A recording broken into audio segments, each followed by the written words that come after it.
সারা দেশে preventive oral cholera vaccination campaign শুরু হয়েছে। আজ থেকে ২১ সেপ্টেম্বর পর্যন্ত দেয়া হবে প্রথম ডোজ এবং আগামী ২৬ আগস্ট থেকে ২৫ অক্টোবর পর্যন্ত দেয়া হবে দ্বিতীয় ডোজ। ঝুঁকিপূর্ণ ১৪টি উপজেলা ও থানায় এই কার্যক্রম চলবে। ১ বছর বা তার বেশি বয়সী সব নাগরিককে বিনামূল্যে এই টিকা খাওয়ানো হবে। সারা দেশে ৫১,৭৫,০০০ মানুষকে টিকার আওতায় আনার লক্ষ্যমাত্রা নির্ধারণ করেছে সরকার। গত বৃহস্পতিবার ঢাকা দক্ষিণ সিটি কর্পোরেশনের অডিটোরিয়ামে ভ্যাকসিনেশন ক্যাম্পেইনের Bashundhara public school and college ২০২৬ শিক্ষাবর্ষে ভর্তি চলছে আনুষ্ঠানিক উদ্বোধন করা হয়। স্বাস্থ্য ও পরিবার কল্যাণ মন্ত্রী সরদার মোহাম্মদ সাখাওয়াত হোসেন ক্যাম্পেইনের উদ্বোধন করেন।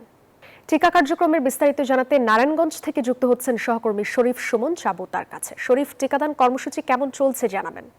ধন্যবাদ সাদিয়া, আপনি যেমনটি বলছিলেন সারা দেশের ১৪টি উপজেলার মধ্যে কিন্তু এই নারায়ণগঞ্জ সদর উপজেলাকেও এই কলেরার টিকার কর্মসূচির আওতায় আনা হয়েছে। সকাল ৯টা থেকে কিন্তু এই কলেরা টিকা প্রদান কার্যক্রম শুরু হয়েছে। আপনারা দেখতে পাচ্ছেন আমরা যেখানে রয়েছে এই সদর উপজেলার যে কার্যালয় রয়েছে সেখানে কিন্তু এই স্বাস্থ্য বিভাগের আজকে এই টিকা কার্যক্রম সকাল থেকে চলছে এবং এই সদর উপজেলার ৭টি ইউনিয়নের মধ্যে কিন্তু এই টিকা কার্যক্রম চলবে। আমাদেরকে জানানো হয়েছে যেটা ৯,৭০,১৩১ জনকে এই কলেরা টিকা কার্যক্রমের আওতায় আনা হবে, যার মধ্যে রয়েছে পুরুষ রয়েছে ৪,৮২,৩০৪ জন এবং মহিলা রয়েছে ৪,৮৭,৩২৭ জন।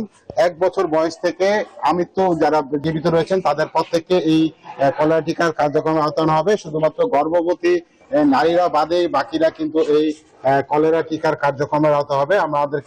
আমরা কথা বলেছি সদর উপজেলা যিনি কর্মকর্তা রয়েছেন ফারজানা, উনি জানিয়েছেন যে এই সদর উপজেলার ৭টি ইউনিয়নের মধ্যে পর্যায়ক্রমে কিন্তু এই কলেরা টিকার কার্যক্রম চলবে।